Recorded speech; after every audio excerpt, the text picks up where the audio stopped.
What's up guys, it's me Gmail. So here is my Onyx Boox Nova. Literally I love it so much. But the real question is that, let me go to storage. Here's my storage.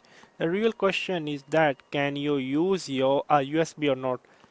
Okay, let me do the testing, USB debugging. I'm sorry, the OTG test. Here's my USB cable. Here's my adapter, and I'm going to connect and then see do the OTG work or not. So as you can see, here we go. And then let me give some light, okay, to the camera. Okay, I connected. As you can see, I connected my USB. You need to be the judge. Yeah, in front of you I connected. And let me go to the storage.